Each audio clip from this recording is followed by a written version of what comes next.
Hey folks, welcome back to Bear Mountain. Today we're going to be seeding our tomatoes. We're going to be seeding mostly paste tomatoes, but we do have some slicers and a couple of cherry tomatoes. A lot of what we do for our tomatoes are storage, so we'll pressure can them with diced or make them into sauce or make them into ketchup, that sort of thing. It's for, we eat a lot of fresh also when they're in season, cherry tomatoes, etc. But the vast majority of what we're going to be raising and have been raising for the last few years have been paste tomatoes. We've going to do a little bit of an experiment this year. We saved a bunch of our own seed from our tomato plants last year. Most of them were non-hybrid, meaning they were, I guess, heirloom, if you want to call it that. Things like Brandywine, Amish paste, and those are the two big ones that we saved that were non-hybrid. Then we're just kind of doing an experiment of, well, what happens when you take some of the hybrid ones that were paste tomatoes like Granadero and Sunrise Sauce and say, well, what happens if we save the seed for that and see what we get out of it? Kind of our long-term goal with our tomato plants is that we want to get to the point where we're saving seed for basically creating our own varieties here on the farm, so to speak, so that in the future we're just not going to be buying tomato seeds. We'll just be saving our own. It's kind of a thing that it's been going around on the internet out there about seed saving, creating your own versions. A land race, I think, is a term they use, which I'm not going to profess that I know the exact meaning of it, but the whole general idea is that over several generations of allowing varieties to cross with each other, that you create varieties that you select yourself that seem to do well on your property and meet what you like. In other words, for taste and size and texture and all that kind of stuff. And kind of what I'm doing is just kind of an experiment that with tomatoes for the most part are self-pollinating. So unless you're actually, kind of making the effort to take pollen from one and put onto another, mostly what you're going to get is it's going to be, particularly for the heirloom type, the non-hybrid types, they're going to be mostly true to what it was in the previous generation. Now, what's going to be interesting is to see what comes out of the hybrids. When I save the seed out of that, they're not going to be true to what they were last year, and I don't expect them to be. But then on the other hand, they might actually be something that's okay. Or they might just be a plant that produces nothing but vine, and I get, little itty bitty tomatoes. I don't know. But so it's just going to be kind of an experiment with a few of those guys just to see, what we'll get out of it. And then we bought some new tomato seed that are the hybrid types for because they do produce well, and they are actually really, some of these are really pretty good tomatoes producers for us. So things like Big Beef was one of them, and I think Granadero was also an F1 hybrid, and Sunrise Sauce. So those ones kind of did really well for us. So we're also going to plant a kind of a mixture of what you'd call indeterminates and determinants. Determinants meaning they'll only get a certain height and they stop basically growing, and their focus is on making lots of fruit. Whereas a indeterminate will, as long as it's got space, it'll keep growing. It'll put out branches and do all kinds of things. Those are the ones, the indeterminate ones that we were tending to cordon up. You might have remembered, I think we probably did a few videos last year on the tomatoes in the crate house where we had them growing up basically a string from the purlins down to the ground, and kind of keeping control of the branching on it, not allowing really any really major branching on it, and then planting it fairly intensely. And that did pretty well for us. We actually got a lot of tomatoes, plus the electroculture, I think, also helped out with that. And then we did our determinant tomatoes. We used just a standard staking T-post type thing, where we then did what was called a Florida weave, where we took twine and we just kind of did a weaving back and forth between the plants, and that twine then was supported by the T-post stakes, kept the plants in an upright position. And you didn't have to worry about, well, you don't really want to prune determinate tomatoes too much because their focus is if you start taking off too many branches, you're not going to get a lot of fruit. So they reach a certain height and they're done. And that is, it's great from the standpoint of productivity, but they tend to be done after they do their major flush. At least that's how we've experienced it here. And then the indeterminates, though, once they start kind of producing, as long as they're putting out new growth, they could keep making new tomatoes later into the season. So it really just kind of depends on how you grow them. So that's it for the tomatoes. On the peppers, we're also going to be seeding those this week. We didn't save any seed from those guys, so those are all going to be purchased. We're going to do some hot peppers, Hungarian hot wax. We have one called Black Magic, which I think is going to be a little toasty for us. And then we have a nice assortment of bell peppers. Most of them, like Ace, etc., are hybrids. Actually, most of the peppers that we're growing are hybrids. So saving seed off of them is going to be kind of, be hit and miss and see what we get the next year. I'm probably going to do it anyway, save the seed just to see what we got. That's kind of, that'll get us to the point where we'll be able to transplant these things into the tunnel right around Memorial Day. Right now, it's basically I think today is the 7th of April. So those things all be seeded today. They should germinate fairly fast. We're going to have them on a heat mat on about 75 degrees. And so they should do pretty well. Just wanted to give you an update also too on something else.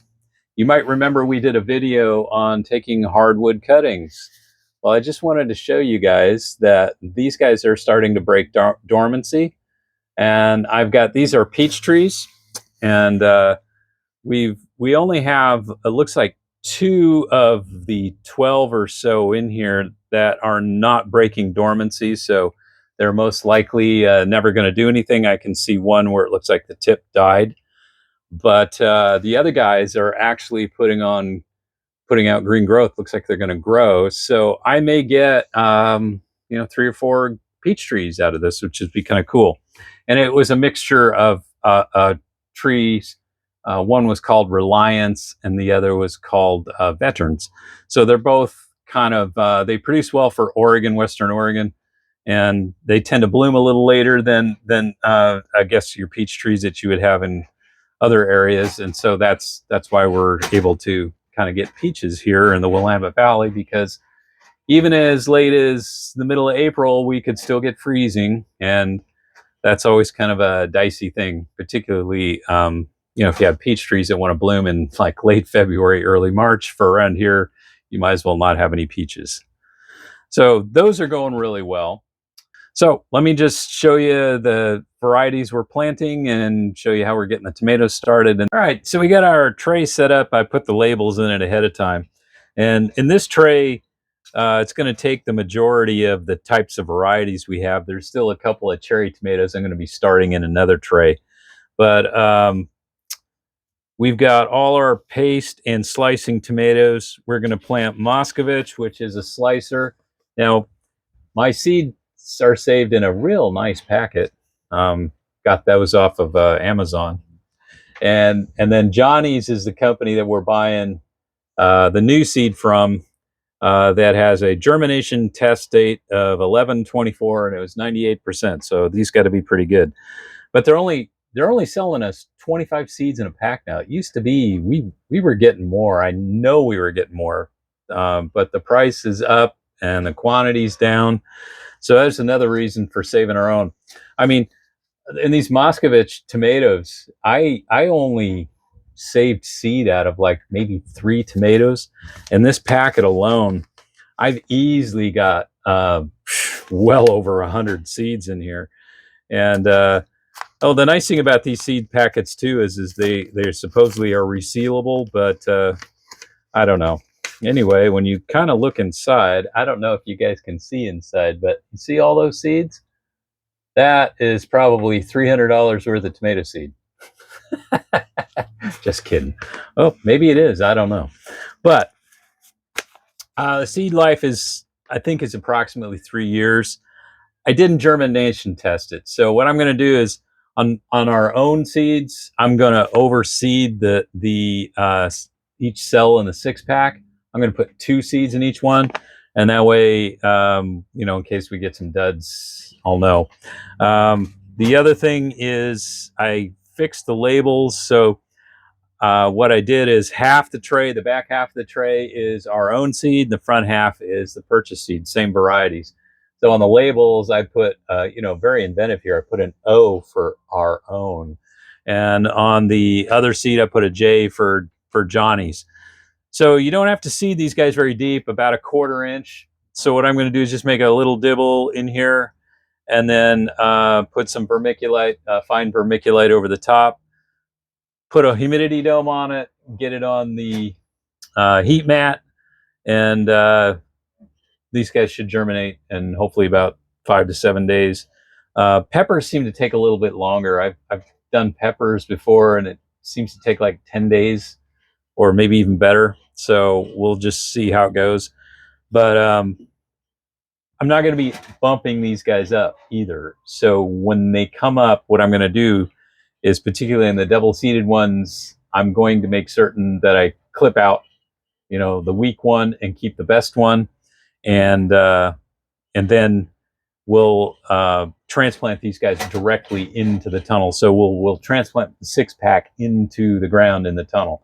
So there's not going to be a whole big long growing on process here. We're talking about maybe when they get to the first set of true leaves. Since the tunnels are protected, I'm not going to worry about frost or cold soil or anything of that nature. I'm just going to get them into the ground as soon as possible so their root systems can have a chance to just really take off.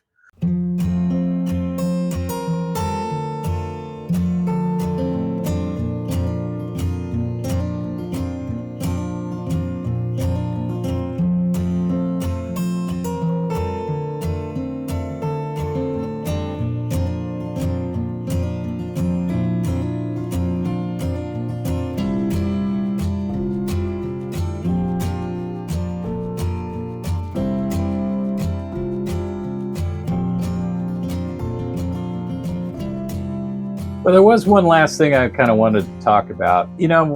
Seed, reason I'm seed saving too, besides the idea of, our own varieties, is that seed's getting a lot more expensive. And most seed now is controlled by just a handful of worldwide companies. And most of the seed that you buy can be sourced from anywhere in the world. And in this day and age, with all kinds of things going on, from the pandemic forward, seems like supply chains are kind of messed up, and things are a lot more expensive than they used to be. So, I mean, as an example, on this F1 hybrid, now I have no idea, what country the origin is on it, but this is Sunrise Sauce. There's only 15 seeds in this packet. I mean, we used to buy packets of seeds, you spend a few dollars on and you would get 50 seeds, or something like that. And now I understand hybrids are expensive to do, and surely that's probably one of the issues with it.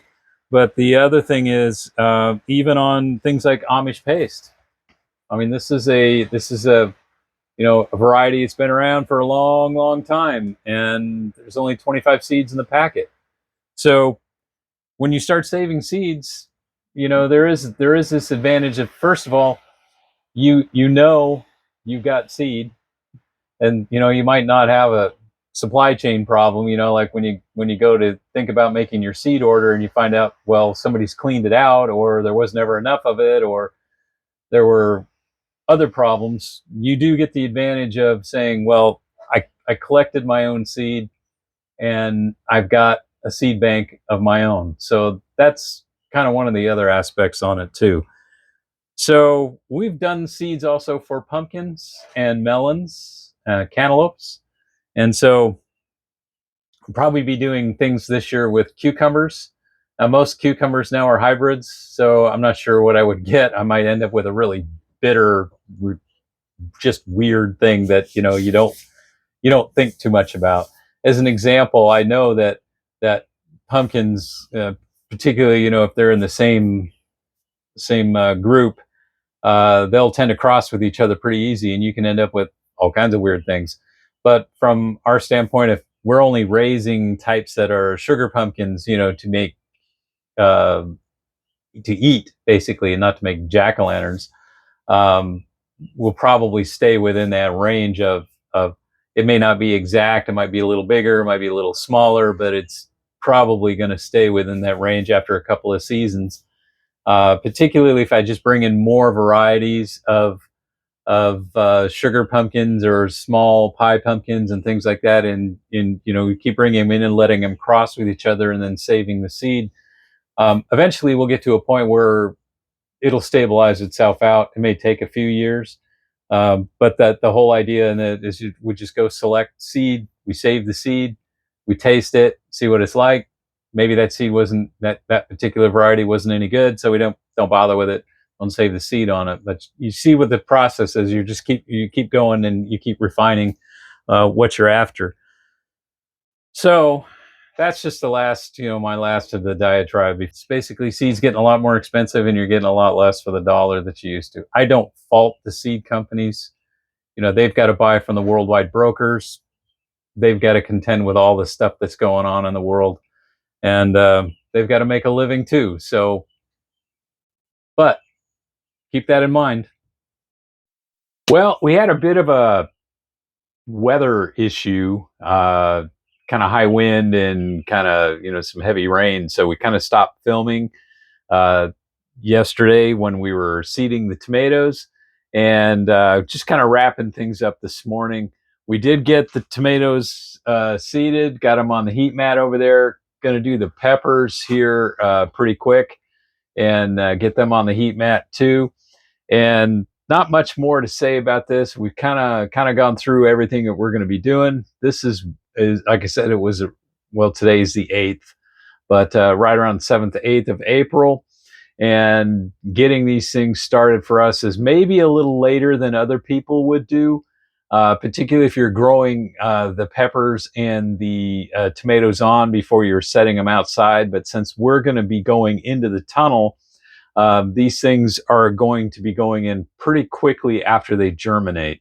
We're talking about the point when you start to begin to see true leaves begin to form, and that's the point that we're going to stick them in.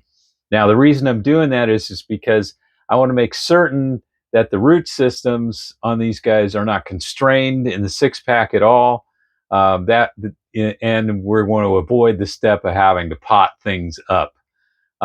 There is really, by the middle of April, we pretty much are finished with frost, although we do have a frost warning for this weekend which would be the 12th, I guess on the 12th, the Saturday night, the 12th of April. But that's not going to get really pretty bad. It's only going to be about 33 to 32, somewhere in that range. So it's going to be kind of like frost-like. And anyway, after that, pretty much we're going to be well into the 40s at night and pretty quickly moving on into even warmer temperatures. We're already starting to look at the weeks going forward, and starting on next week is this weekend's Palm Sunday, and then it's Holy Week and Easter. And so what we're looking at is going forward, the latter part of April, that we're going to be back. Our daytime temps are going to be nearly in the 70s. So these things are going to be working out pretty well. I think that we're going to have more than enough. Each one of these trays is going to have 72 plants in it, and there's only 2 of us. And last year we put up several hundred pounds of tomatoes. I lost track of the exact amount. I mean, the electroculture really juiced it up pretty good.